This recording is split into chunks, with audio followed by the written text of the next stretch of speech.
ఎట్టకేలకు 5 సంవత్సరాల తర్వాత కోడికత్తి శ్రీను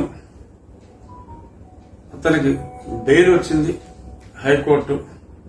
ఈ కేసు గురించి మటుకు ఎక్కడ మాట్లాడొద్దురా బాబు, ఈ వివరాలని చెప్పి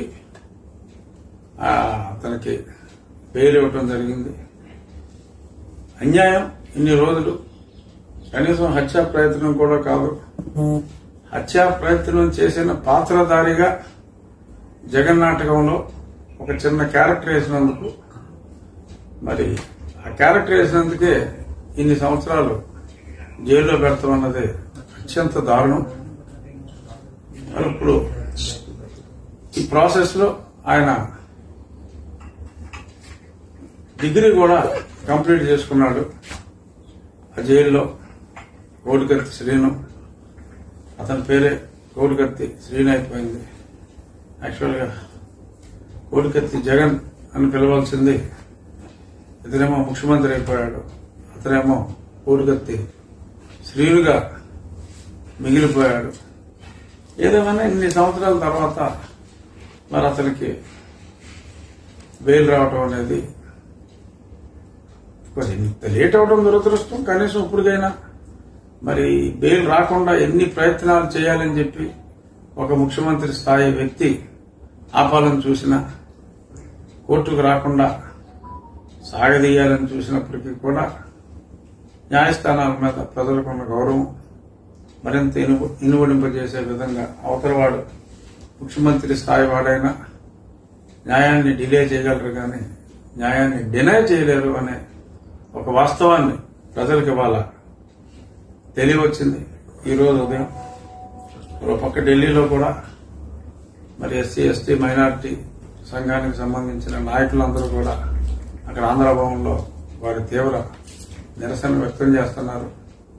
ఇదే సమయంలో మరి ఈరోజే ఈ తీర్పు కూడా రావటం చాలా సంతోషించదగ్గ అంశం. మరి కొన్ని బటర్ఫ్లై ఎఫెక్ట్ లాగా అన్ని అలా ఒకేసారి జరుగుతూ ఉంటాయి. మరి ఇది యాదృచ్ఛికమనే అనుకోవాలా లేక మరింకేమైనా? ఒక పక్క ఎన్డీఏలోని పాత మిత్రులందరినీ కలుపుకునే ప్రయత్నంలో నిన్న మొన్నటి దాకా దారుణంగా తెచ్చి మళ్ళీ నిన్ను నేను పిలిచి క్వశ్చనే లేదని, చచ్చా మళ్ళీ నీ దగ్గరికి వచ్చే ప్రశ్నే లేదని మాట్లాడుకున్న Nitish Kumar party and Bharatiya Janata party కూడా కలిసి ఒక అత్యద్భుతమైన భారతదేశాన్ని ప్రపంచంలోనే 3వ ఆర్థిక శక్తిగా చేయాలనే ఒక మంచి సంకల్పంతో మరి పాత ఎన్డీఏ మిత్రులందరూ కూడా ఒకటవుతున్నారు. అందులో భాగంగా మరి మొన్న చంద్రబాబు నాయుడు గారిని పిలవటం, వారు నిన్న సాయంత్రం వారి చర్చలు ఫలవంతంగానే ముగిసినట్టుగా మనం వార్తలు చూస్తున్నాం. అంకెలు ఏమిటి అన్నది పక్కన పెడితే సూత్రప్రాయంగా దేశాన్ని బలోపేతం చేయడానికి, కలిసి పనిచేయడానికి సూత్రప్రాయంగా అంగీకరించినట్టుగా మనం అన్ని ఛానల్స్ లో చూస్తున్నాం. అదే సందర్భంగా మరి జగన్మోహన్ రెడ్డికి ఏదైతే ఏ చిన్న నాటకం అయితే జగన్మోహన్ రెడ్డి గెలుపుకి ఒక పెద్ద మలుపైందో, వామో నన్ను చంపాలని చూస్తున్నారు, నా మీద హత్యా ప్రయత్నం అని గుచ్చుకుందో లేదో తెలియని గాయానికి 9 కుట్లేసి మరి ఎన్నికల్లో దాన్ని పెద్ద ఆయుధంగా వాడుకుని అతను అన్ని స్థానాలు తెచ్చుకోగలిగాడు. ఇప్పుడు అతనికి బెయిల్ వచ్చింది. రేపు పొద్దున్న ఎంత కేసు గురించి మాట్లాడొద్దన్నా మరి అతని ప్రాణాలను కూడా జాగ్రత్తగా కాపాడుకోవాలి. కొన్ని నిజాలు కొందరు తెలుసుకొని ఆ కొందరి ద్వారా అందరికీ కూడా ఆ నిజం తెలిసే అవకాశం ఉంటుంది. అటువంటి సాక్షికి ఇప్పుడు బెయిల్ రావటం యాదృచ్ఛికం. ఈ మీటింగ్ అయిన వెంటనే రావటం, మరి ఆ బెయిల్ వచ్చిన వెంటనే సడన్ గా మరి నీలి ఛానల్స్ లో ఇప్పుడే చూసా, నీలి ఛానల్స్ లో ముఖ్యమంత్రి ఎడుగూరు సందెంటి జగన్మోహన్ రెడ్డి ఇలియాస్ కోడికత్తి ద్వారా అద్భుత విజయాన్ని సాధించిన జగన్మోహన్ రెడ్డి ఈ బెయిల్ వచ్చిన వెంటనే ఢిల్లీకి రావడంలో ఆంతర్యం ఏమిటి? లింక్ ఉంటుందంటారా కోడికత్తి బెయిల్ కి దీనికి ఢిల్లీ పర్యటన? అంటే అదే క్షణంలో ఎలా జరిగిందని, అదే క్షణంలో ఇది ఇలా వచ్చింది, ఆయన ఇక్కడికి వస్తానంటున్నాడు.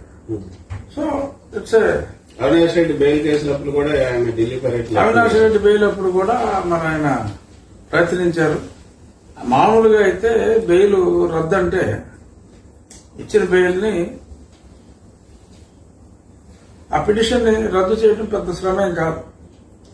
కానీ పిటిషన్ ని రద్దు చేయకుండా అప్పుడు కూడా సీడీ మొత్తం 60 వాల్యూమ్స్ ఉన్నాయని చెప్పి సిబిఐ వాళ్ళు చెప్తే 60 వాల్యూమ్స్ అంటే అన్ని కాగితాలు సీల్డ్ కవర్లో మీ వల్ల కాదు కాబట్టి ఒక సీడీలో పెట్టేసి అది మాకు ఇచ్చేయండి అని చెప్పి కూడా చెప్పారు.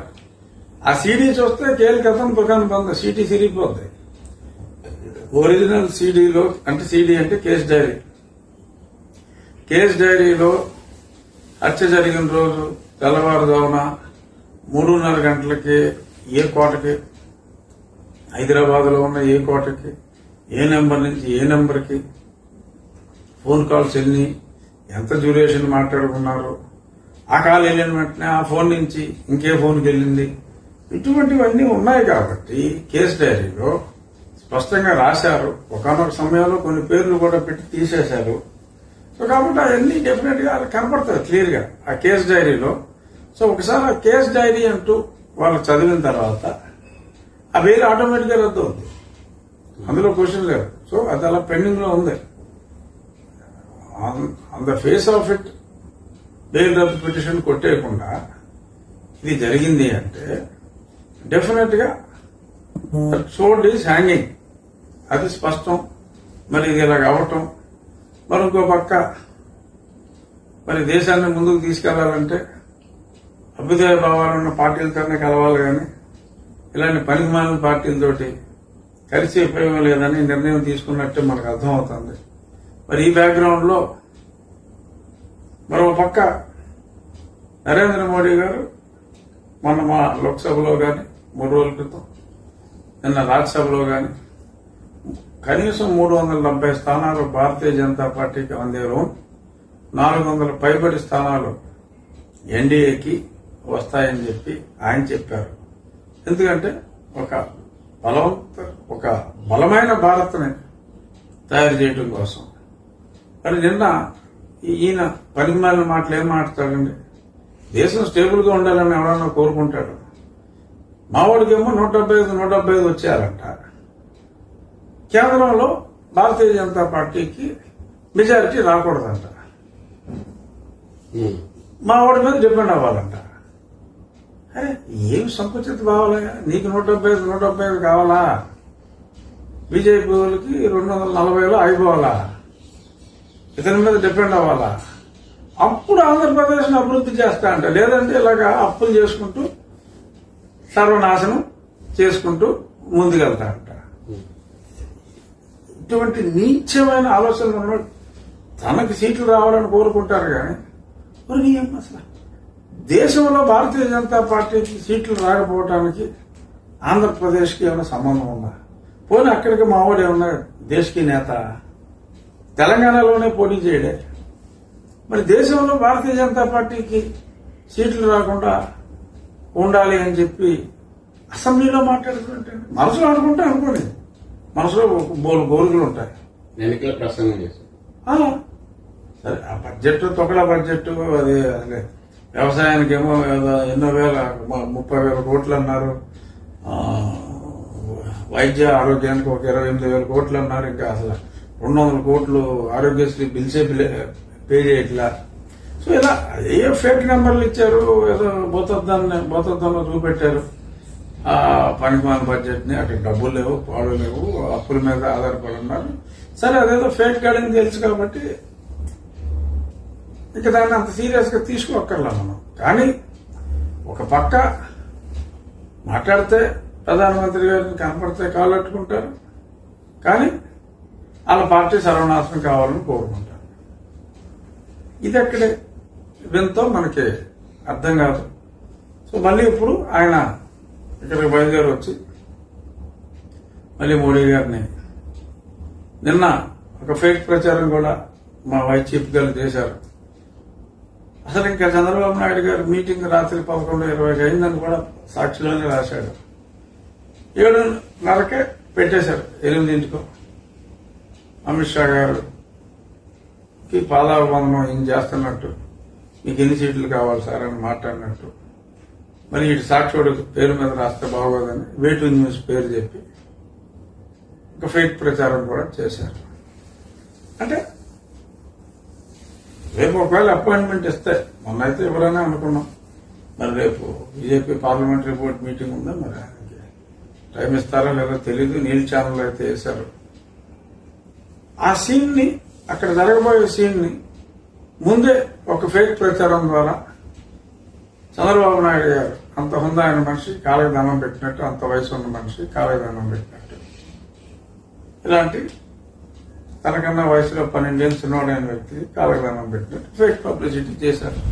సరే, దానివల్ల ఆయన క్యారెక్టర్కి ఏం కాదు, కానీ వీళ్ళ నీచ సంస్కృతి, వీళ్ళ నీచ ప్రవృత్తి 10 మందికి అర్థమయ్యేలాగా చేశాడు. రేపు ఒకవేళ టైం అంటూ ఇస్తే ఇక్కడ జరగబోయేది అదే.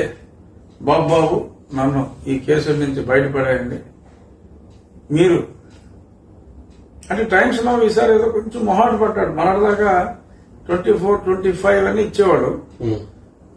వాళ్ళు ఏదో కొంచెం మొహాట పడ్డాడు. 18, 19 ఇచ్చాడు. మరి అంటే ఆడికి సిగ్గేసి ఉంటుంది. ఎంత 9 కోట్లు తీసుకున్న సంవత్సరానికి